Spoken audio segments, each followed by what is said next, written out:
Hello, everybody, and welcome here. My name is Payton. I go by Primoz11 online, and I'm happy to be hosting this AMA. Today, we've got Primoz, the facilitator of the risk core unit over at MakerDAO, here to answer some questions about what the unit does and how all that goes. So, hi, everybody. Hey, thanks for joining us, Bourbon. Just as some housekeeping matters, we will ask people to keep their video off unless they're asking a question. This is just for the recording. Yeah, no worries for that. Just for later on, just to keep it a little clearer. And it is an AMA, so we do want you guys asking your questions. I've got some predefined ones here, but it's more interesting if we get some live interaction. So if you're not in a spot where you can ask it yourself, throw something up in the chat, and I'm happy to ask it for you. Otherwise, we'll kind of make it happen here. So yeah, Primoz, I don't know if you want to introduce yourself or kind of feel like you're the risk man at Baker. There's so many cool things we could say, so I'll just let you say them. Yeah, sure. So, hey everyone, I'm Primoz. I'm a risk facilitator, so facilitator of Risk Core Unit, which was officially established in March this year. I think we were one of the first core units that were established. But essentially, I've been working on risk since, I think it's 2019, February. And before that, in that time, Cyrus Yunesi was the risk lead. But then last year, I think in September, I took the risk lead. So at that time, it was only basically me and Marco who were working on risk. So it was quite intensive. And now it's actually 7 full-timers. So the team actually grew. It was much easier to scale because, we got our budget, we have our milestones. So yeah, it's much easier to do work right now. And essentially our team actually consists of, is split into, there's actually 4 of analysts and there's 4 developers. So some of you may be aware that we are devoting a lot of time to our risk dashboards. So I could say that half of the team, including Kian, who's on the call here now, who's working on data science. So half of the team is working on risk dashboards, and the other half of the team, which includes me, Marco, Monet Supply, and Sean, are basically covering all the interaction with the community. So I would say this is essentially our core part of our business or our core unit. It's really about consultancy, right? About proposing certain parameters. So ask for actually, do this, but in order to, have good arguments and good underlying data, we use other part of the team who's actually involved in data science, in tooling and dashboards and this kind of stuff. Yeah, so that's about introduction, I would say. Yeah, that's excellent. And it is kind of neat going from, being with us before the core units to being one of the first core units onboarded at Maker. Kind of gave you the chance to really define your vision and mandate and what you'd like to see for MakerDAO. So I was curious if you wanted to talk about that a little bit, maybe just in terms of how you went about setting your mandate and how you view risk just more broadly within the protocol. Mm-hmm. Yeah, so the vision of our core unit, the way I see it, so there's like operational vision that we have, and then there's like organizational, how I see things. So from operational perspective, what the end goal would be, or kind of already is that we want to utilize this concept of automated governance that actually Gauntlet introduced, one of the first, which is also another DeFi risk team. And we've been essentially doing that for time, but there's so much more to be built around this. And what this exactly means is that you build this risk model for all kind of things at Maker, right? And you really focus on the methodology itself. And then you have a set of inputs and you get outputs. And the whole idea is the outputs should be related to governance parameters. So there should be governance parameters. And the inputs are sometimes taken directly from on-chain data, but sometimes also not, right? So we're essentially, Jan later on will do a demo on our dashboards, and we'll explain how we do certain calculations.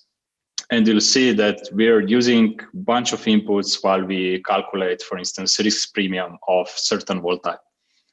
And yeah, essentially this is like the core, mandate, how we want to do things. The whole idea is that there is total transparency. So all the risk models the methodology is all known. The inputs are also all transparent, and community, if they have some expertise, can actually check by themselves, how when we're defining certain risk premium, they can actually see, what kind of inputs we're using.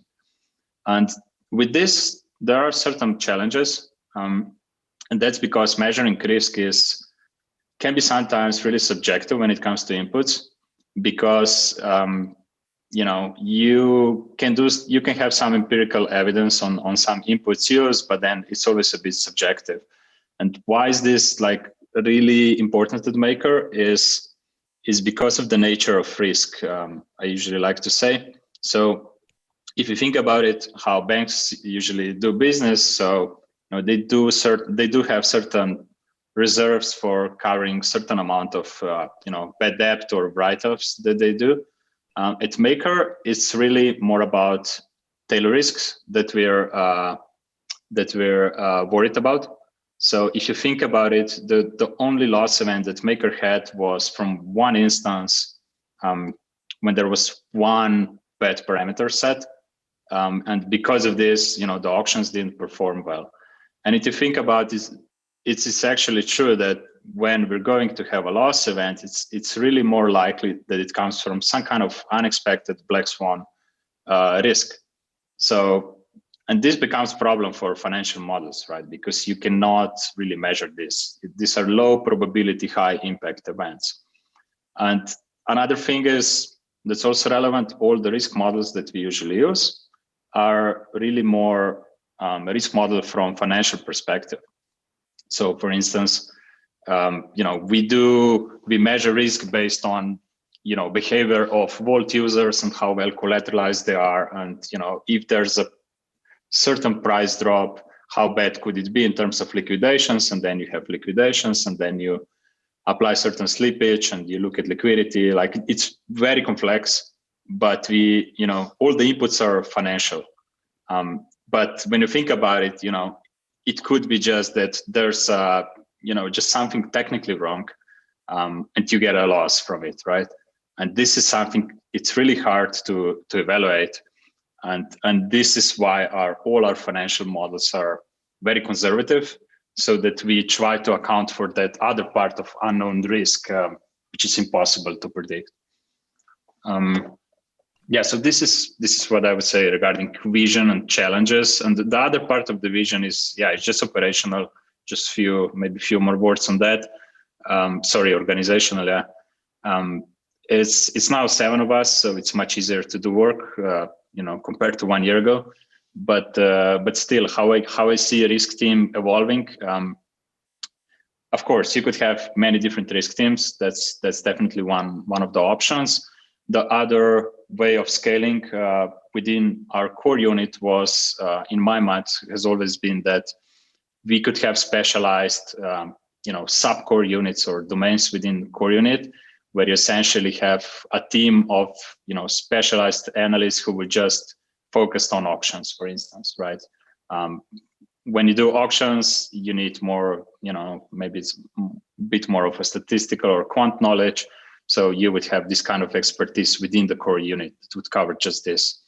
And why is this good? I think because why this hierarchical structure, I think, is still good, because all these subdomains within the risk are, interrelated, and they need to share stuff between each other.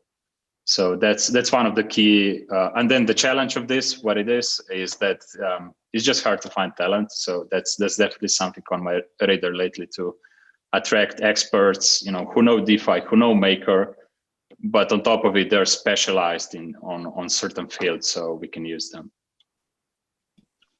Yeah, that's definitely a challenge I see a lot with us over Gov Alpha too, right? It's like in addition to kind of the subject knowledge you need, then you need this whole other intimate knowledge of the protocol and how it relates to other things. So definitely not a large talent pool you're drawing from there.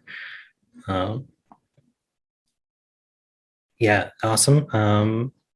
Do want to encourage people, like I said, if you do have questions, you're welcome to hop on or drop them in the chat if you're not able to ask them yourselves.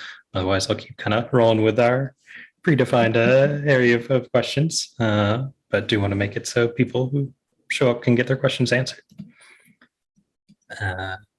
So maybe I want to turn to like, sorry, Mark, did you have something? Just flip to my notes and then saw you pop up on the screen. If not, could just be Zoom. Cool. Zoom being Zoom. I was going to ask Primoz, I feel like it might be hard for the average community member to envision what all does the risk score unit do? Like in terms of the bulk of your work, how is that time spent? Like you mentioned that you do split between kind of the development side and the actual risk analysis side. But I was wondering if you could maybe give a little insight into between those groups, what exactly do you work on a daily basis? Yeah, sure.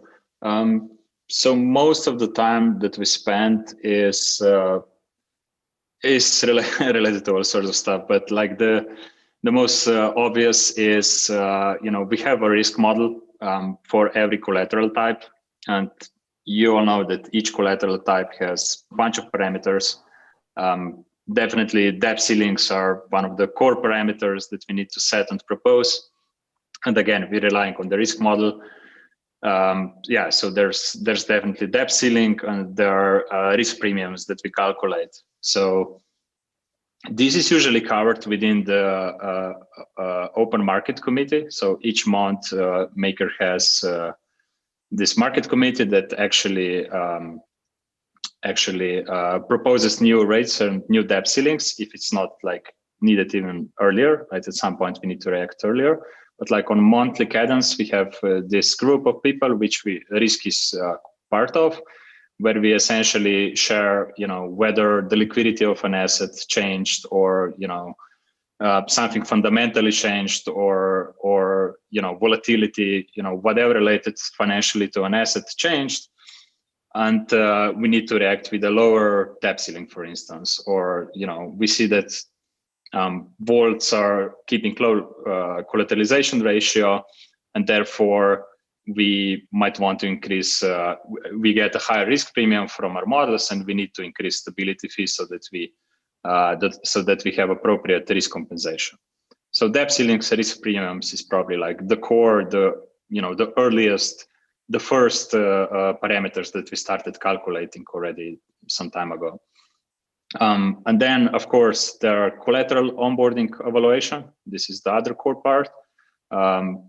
Again, both parts of our team are actually cooperating on this. So analysts do the assessment, they write it, but they need a bunch of data so they can, justify any kind of parameters. And here, there's a lot of time spent on just, there's probably at least one newly onboarded collateral per month. Sometimes it's not even collateral, it could be just one module, right? We need to do risk assessment on D3M, we need it for PSM and this kind of stuff. The third would probably be just auction parameters because they are very complex. And again, each collateral type has, I think, 9 parameters just for auctions. So you can imagine how complex this can be. And this is something we, need to evaluate when we onboard an asset, but we also need to evaluate them and monitor them, constantly. For instance, next week we are releasing new batch of auction parameters for all collateral types, and that is because the debt grew for some, especially for ETH and Bitcoin, and we need to change the auction throughput so that we are satisfying the risks and so on. So yeah, auction parameters, definitely one important part. And then, there's surplus buffer, which mostly relies on the risk models. And I think Jan will talk about this more when he's going to later do a bit of demo on our dashboards. So surplus buffer is one important parameter. And yeah, and then there's probably just a bunch of things that, just keep popping up, like, D3M, for instance, this week is an important topic, and we're considering, changing few parameters. Then there's PSM. Then there's, everything related to, a few weeks ago, it was about shortening prolonging the governance security module delay, or increasing the emergency shutdown module maker threshold. We're currently also working on institutional vaults. This is also quite complex topic because it affects maker on many fronts. So there's always this revenue aspect that we don't evaluate, right? It's not like a risk mission to make any kind of suggestions on the revenue front, but we need to make sure all the other parameters, usually related to liquidation ratio and auctions, are all properly set for these larger borrowers. And why this topic is now also kind of important is because institutional vaults will have fixed rates for some determined time. And this actually affects maker on the asset liability management. And what do I mean by that is that there are certain implications on the PEC and the stablecoin backing. I won't go into details here, but there are certain duration risks at maker, right? If you offer fixed rate products, you need to make sure that you have enough capital available so you don't affect the PEC. And by capital available these days, it usually means how much stablecoin backing you hold. So that's one important aspect. And yeah, I could probably go even further about the work that we do.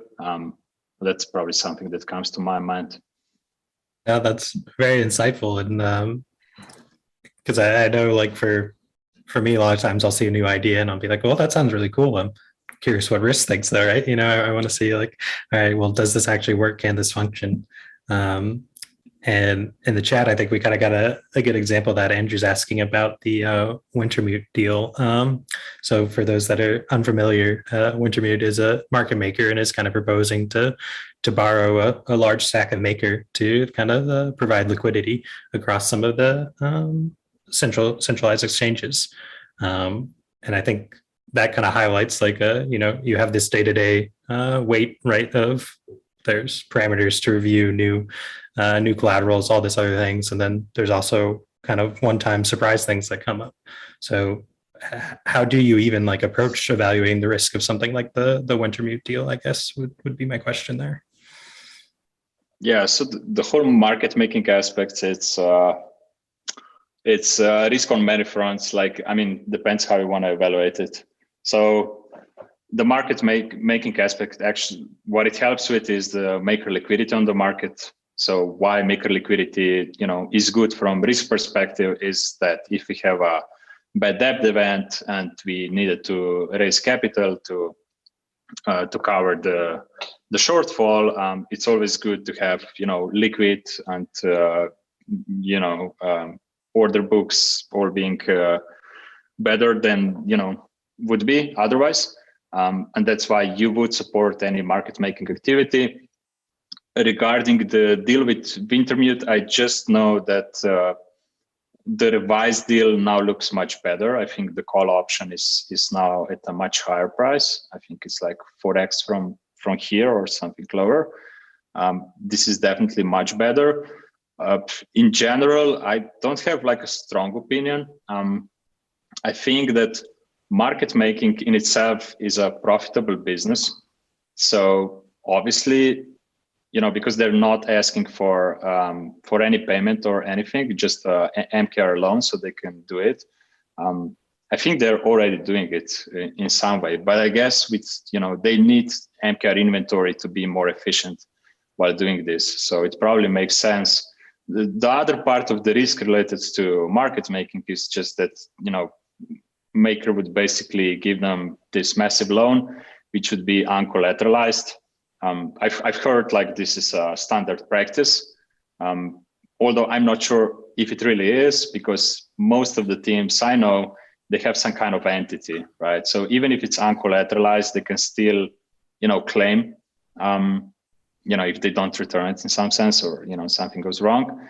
This couldn't be done at Maker because we don't have an entity. So maybe there's like additional risk, but like in essence, these counterparties are trusted until they're not.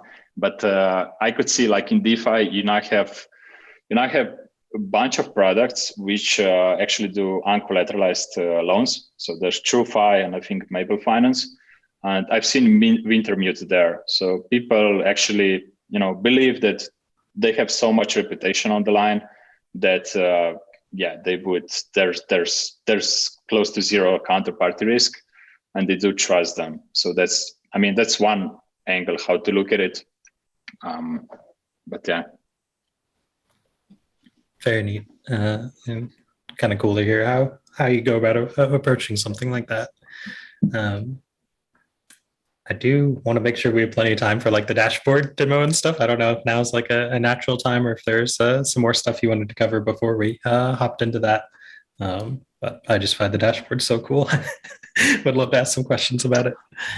Yeah, I think Jan can do a bit of demo on dashboards. Right on. You should have sharing power there, and feel free to turn on your camera if you want, Jan. You don't have to, but sure, will do. Thank you. I'm just gonna share my screen. Yeah, can you see it? Looks good. Okay, perfect. So this is basically the landing page of the dashboard, and the first thing that we can see, let's say, is the aggregate metric for the capital at risk. This is something that, let's say, Primoz can talk more about later. But the most important thing here is also the relationship with the surplus buffer. So it means the multiplier of capital at risk and comparing that with the surplus buffer, which is at the moment 220%. So that's the first component in this dashboard. And then we can see also other things such as the total debt of all the vaults that are collateralized by volatile assets, and also splitting this by the vault protection score. So that means in the background, we are scoring each of the vaults with the vault protection score, whether it's a high risk, medium risk, or low risk. And there's a whole methodology behind this for which we posted a post on the Maker forum recently. And we can see that 60% of total debt is low risk, and about 5 or 6% is high risk.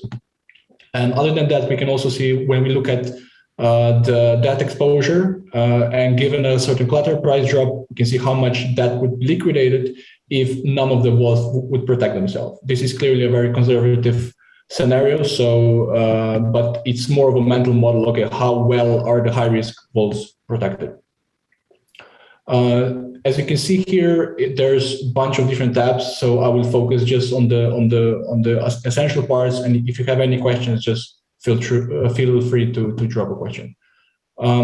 Here we can see the capital at risk split by vault type, and we can see that the risk premium varies, let's say in general, between 0.5 to 5%, and it's mostly related to the total debt. The only difference, let's say, we see as an outlier is the ETH-B vault, which has a quite extreme risk premium, which contributes to the capital at risk in the end, right? And then we can dive deeper into this and see that quite a big chunk of the debt exposure is either high risk or medium risk. The red one is high risk, and the yellow one is medium risk. And if we compare this to, let's say, ETH-A vault type, we can see that these are basically the Nexo vaults here. We can see that a much larger share of the debt exposure, it's basically low risk, right? And that's also impacts the risk premium in the end, in the background, when we are taking into account a lot of factors, right?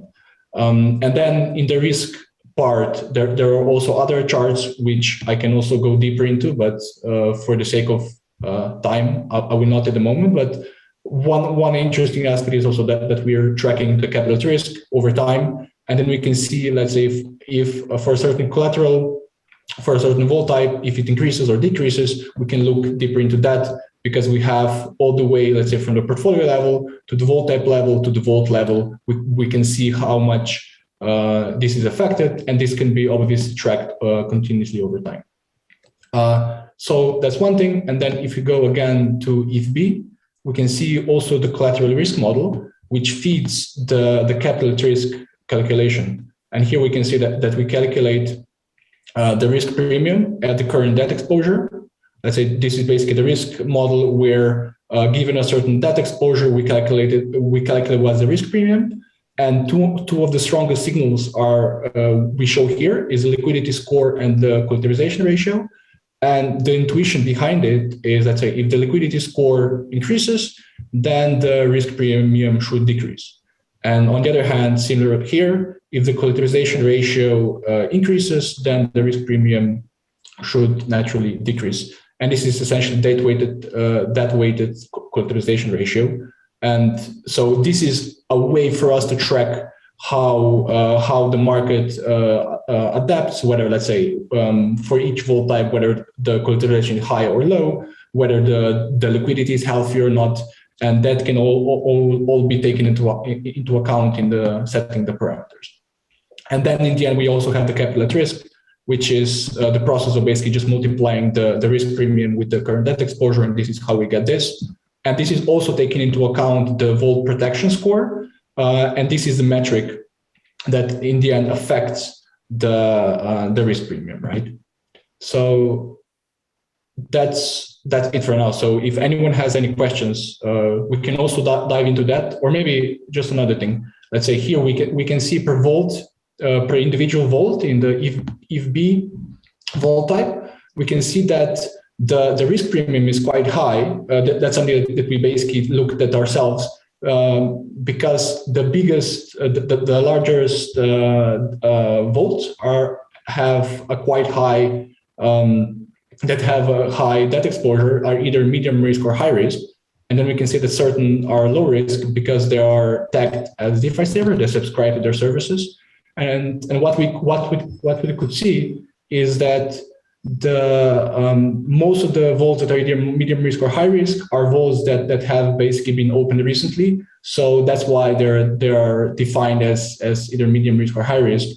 And over time, when they will be more stress tested, they will basically turn into low risk, and this will also lower the capital at risk aggregate metric on the portfolio level. So that's some logic behind all these dashboards. But there's also other components such as the D3 model, which we built recently, which I will not go deeper into right now. And then there is also the DeFi monitor, where we check across different lending protocols what is the market share in the locked assets, let's say ETH and WBTC, basically the main assets, and then we track the DeFi rates and so on. And that's quite informative. Let's say when we set the rates. So, and the other thing that also Primoz mentioned is that the community can play with different parameters. Our team sets the defaults, and then you can basically just change the parameter and then see how the risk premium and the debt ceiling changes, and also the capital at risk, basically the contribution to the total, right? Yes, that's all from my side. Just so neat. There's so many neat features there. Lots of threads I can pull. I will pause a moment. Do see a question here in chat asking if the dashboard recommends a new premium, like if a collateral goes up or tells you that should go up or down. Do you guys have to monitor that all and then draw the conclusion manually? So kind of asking, I guess, kind of about automation there. So let's say, there is a severe change in risk premium. Is that process automated in terms of your response to it, or is it kind of like a type of thing you'd chat as the risk core unit and figure out what you want to do about it? Yeah, so our approach is basically to always have a human in the loop. So that means like we want to move towards some kind of automated governance, but there are always qualitative aspects and things that just cannot be completely automated, right? Because of the large governance surface at Maker, it's very difficult to automate everything, right? You have protocols like Liquidity, which is a synchro collateral protocol, which enables that, let's say, that there are much less those kinds of intangibles that need to be taken into account when it comes to proposing different risk parameters, right? Definitely. That is cool. And I don't know, I've just been very impressed by all the new features that are constantly getting added to the dashboard here. You can spend just so much time kind of looking at things. This is a bit of a tangent, but I am curious about it.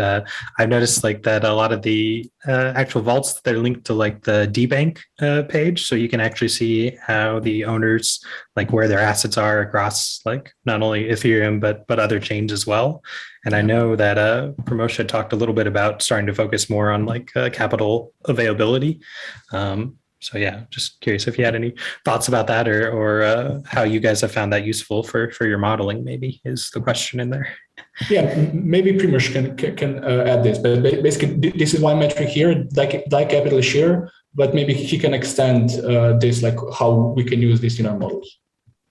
Yeah, sure. So the most important aspect at Maker is that we have voice and delay, right? So this means users can actually protect their vaults, within 1 hour. And this is what we actually measure when we do risk premiums. Like we basically look at their behavior and we see whether they're protecting actively or not. And this is the protection score. It's actually based on past behavior, and whether he's protected with DeFi server and so on. And this actually tags him, and we can much better predict when we simulate a drop or something how things are going to evolve.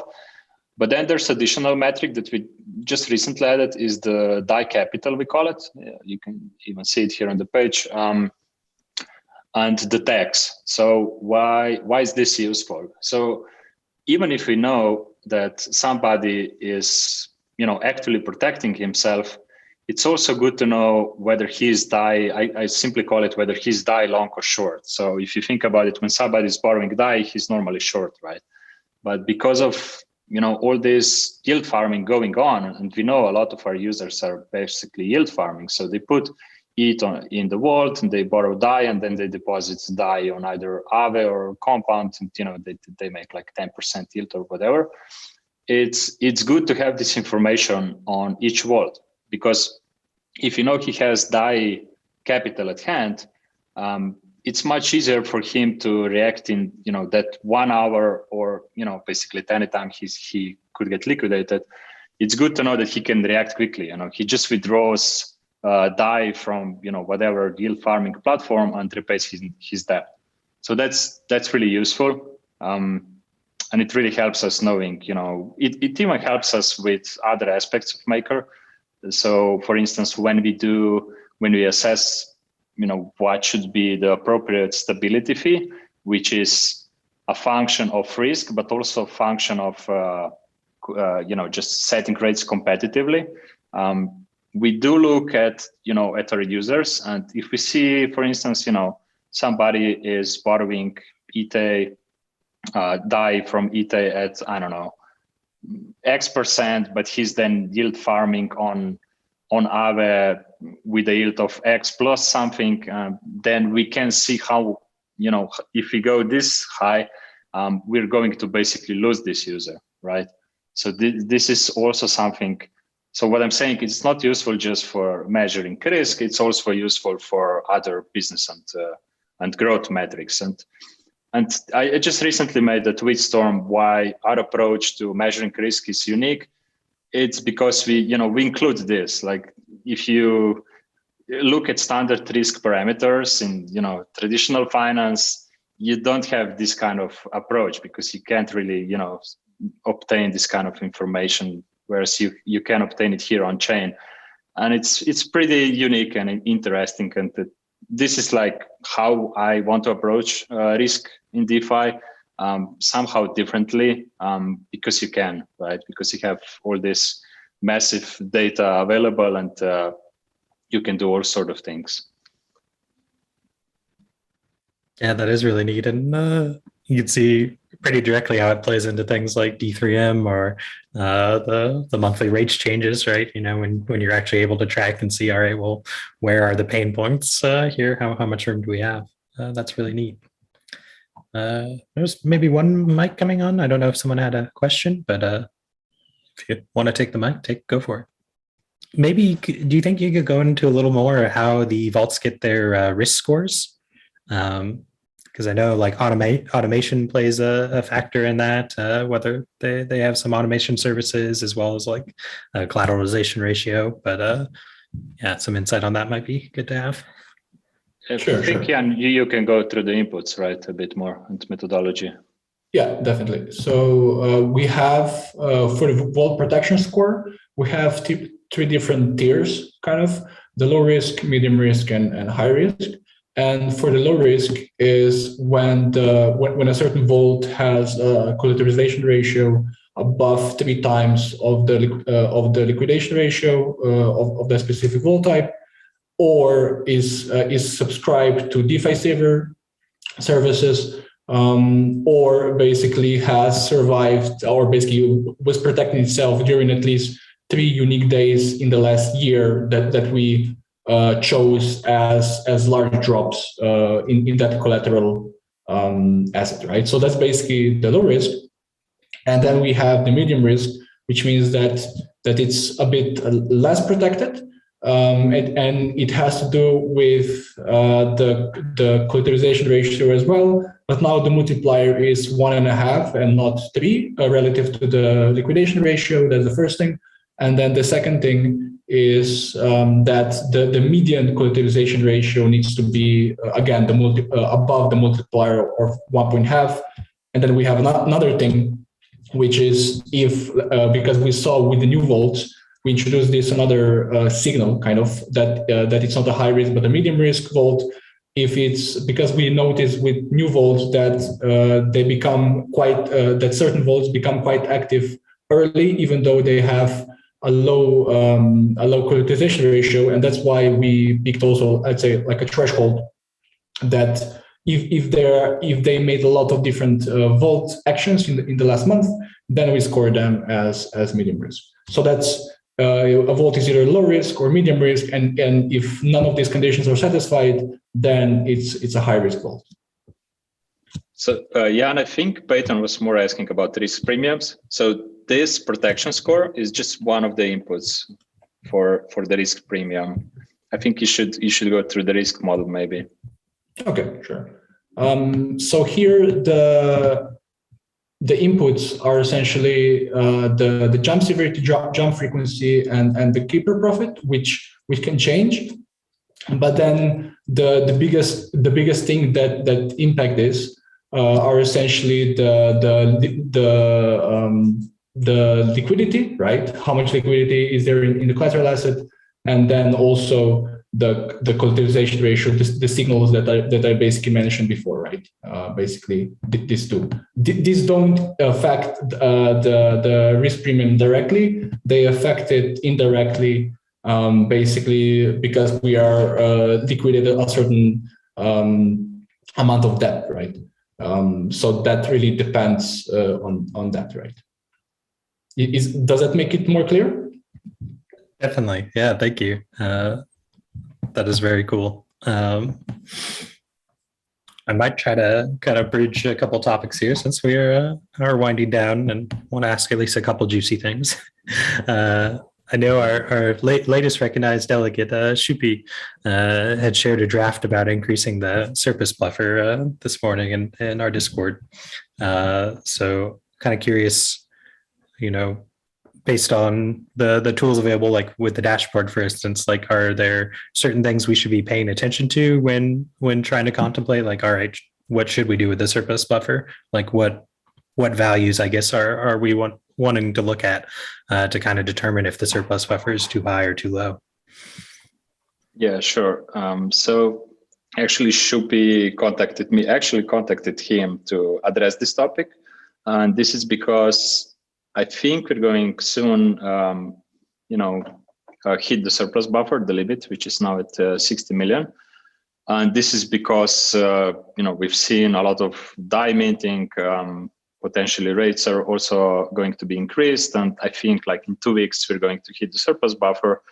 And then, the maker burning starts. And, this topic is a bit controversial, or how do you say? So you have people who are pro burners, or they just want to see, maker burn. And of course, then there's the other angle, which is, making sure that maker is well capitalized when it comes to potential shortfalls. And, this is what we do. And like, it's normal that we push towards, higher surplus buffer. Like that's just normal that risk would do if it thinks that we're not properly compensating risks right now.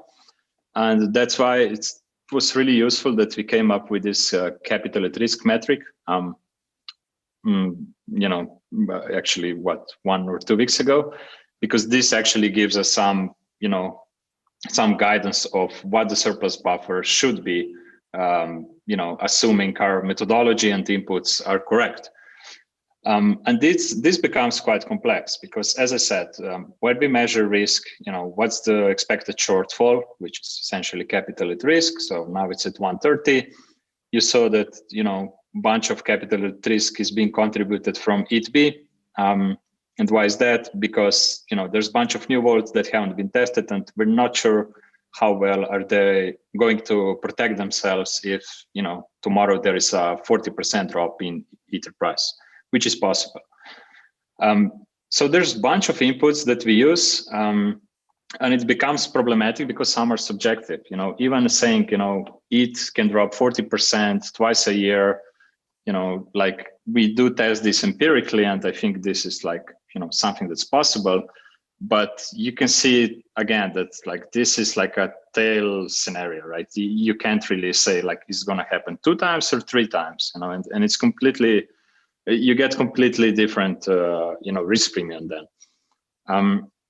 But the point I want to make is that when we say, the capital at risk is 130 million, and we believe the surplus should be, at least 100. What I want from community is to be aware of this, that we have methodology, it's transparent. They can also see what kind of inputs we use. And then, they can see what kind of output we get. In this case would be 130.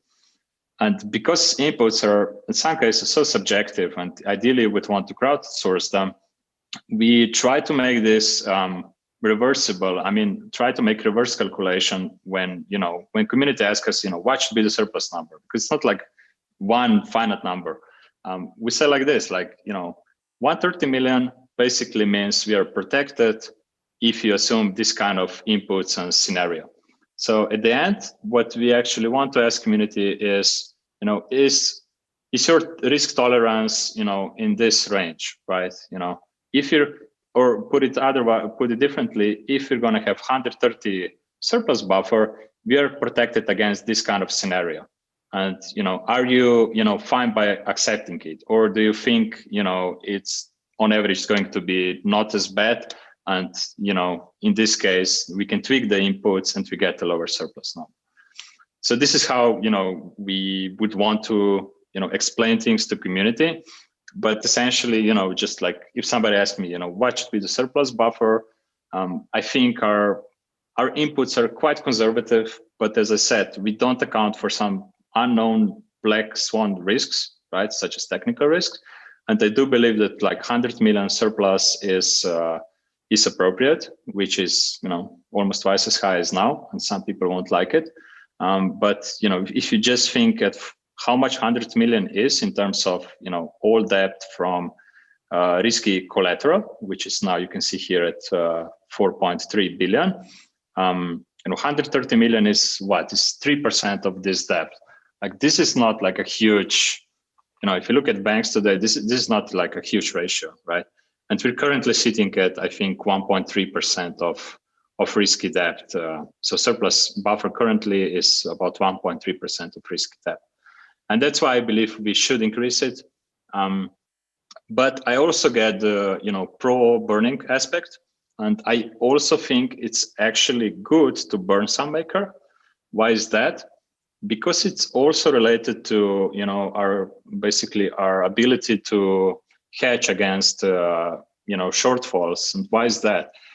If you burn some MKR, and by this way you're actually making Maker value go up, which in theory it should. Depends how much it really goes up, right? Because you're not burning like considerable amount in respect to market cap, but it has positive PR effects and so on. And if you do some burning and you are able to increase the MKR price, that's actually good, because if you have a shortfall and you cover some part from the surplus buffer and then you have dilution event, at least you were able to increase the MKR market cap. And then it's much easier to do a dilution. It's much more effective. So I do get the burning aspect as also being useful in that regard. Definitely. Thanks for the input there. I remember this had to have been a while ago, maybe like January or something. I was still pretty green to Maker, but Andy came on the GNR call and did a presentation on value at risk, and it was definitely eye-opening to see like how much things like ETH-B, really do contribute with the lower collateralization ratio, and especially once you add in the OSM delay and stuff. Yeah, so I must say that like the OSM delay is one of the biggest contributors of risk when it comes to auctions, and then just calculating probability of loss there. Just because additional hour, while you're liquidating quotes and there's a 1 hour lag, there's additional market risk.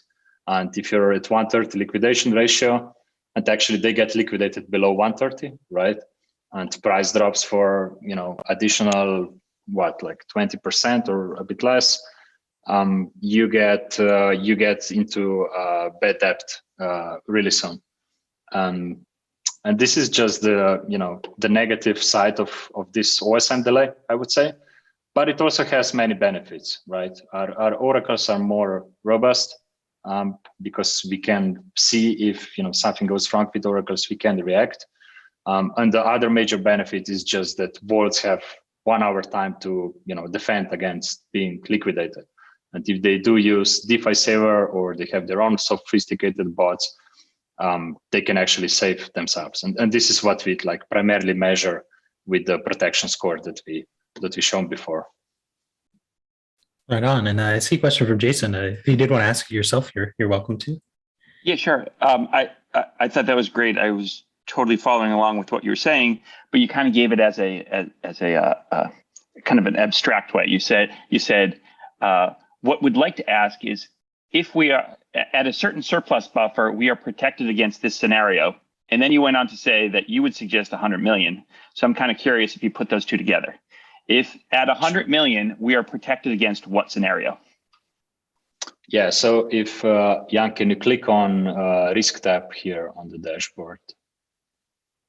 Okay, so here you can see for 130 million capital at risk, you can see below the contribution of each vault type, right? So you have capital at risk. And then Jan, 10 minutes ago or so, whatever, he explained how this capital at risk for each vault type is calculated. So Jan, can you click on risk model tab, please? So here you can see, so each capital at risk is 44 million for the current exposure, right? And on the left, you can see the inputs. But these are not all the inputs. So the core inputs are jump severity. So here we are testing and jump frequency. So here's the thing, like loss at Maker usually comes from a crash, right? It's not like 20% drop, it's like 40, 50% drop. And this has happened. For instance, this year happened almost twice. So we simulate something that's, something that we think is good enough or conservative enough, which is 2 drops per year of 50%. But there are a bunch of other inputs. So for instance, we use the current quartilization ratio of each volt. So what we basically do, we apply this price drop to each volt on ETH A. And we use protection score, which is now, you can see volts protected share. Here is another input, is at 87%. And we say 87% of the depth of these volts are going to save themselves, because we can measure this, like we historically obtained this, by looking at these volts. And then the 13% gets liquidated, right? And you get the total liquidation amount. It's not shown here. And then you have another simulation, right? When you have particular share of debt liquidated, you need to look at, at liquidity of ETH at that time, which we apply as well. So we use the slippage curves, which is another tab. Here, actually, if you go under Ether, should be down below, wrapped ETH, just a bit up. No, one down. It's wrapped ETH, yeah. So here you see slippage, right? So in the process of obtaining liquidation amounts in this simulation, we say, okay, now we're liquidating, I don't know, 300 million of ETH. What's going to be the slippage? This is very important because all the auctions happen on chain. So the liquidity on chain, the current liquidity matters a lot. And we say, okay, we're liquidating 300 million of ETH. The slippage according to this would be, what do you have here, like 6%. And we apply this slippage to, to the actual auction process. On top of it, we apply also keeper's profit, because no keepers would do this unless he earns something, right? And let's say the keeper's profit is 5%, which we have here as a standard. So 6% slippage, 5% from keepers makes like 11% slippage, and you apply this, on the liquidated amount. And here we actually measure whether this pushes, whether we are able to collect all the debt that we're looking for, or whether there's a loss. And if there's a loss, we get this risk premium, which is the expected loss. So, and we do this for every volt type, and it's all automated. It assumes all these inputs like liquidity, slippage, collateralization ratio. This is all automated. Most of stuff is on chain. Yeah, basically all the data are from on chain, and yeah, I hope this explained it at least to some degree. If I can offer a summation, you can tell me if it's correct or not. So basically what you're saying is that 100 million is the approximation of like how much surplus would be needed to handle major drops expected for a year, essentially. Oh yeah, good point. I forgot this. Yeah, this is expectation on a yearly basis. Yeah, sorry. Yeah, that's it. Right on. All right, notice we are coming. And just based on that, you're recommend, like we just talked about 130 scenario, but you said earlier you recommend 100. Were you being accurate there when you said 100, or were you just saying like something 100 or more? Yeah, like I said, like we can tweak those inputs, just by a small. It's like making a discounted cash flow evaluation, right? Yeah. Why I'm saying 100 is because I already know there's an opposition from people not willing to increase the surplus buffer. I think 100 would be a great, compromise right now.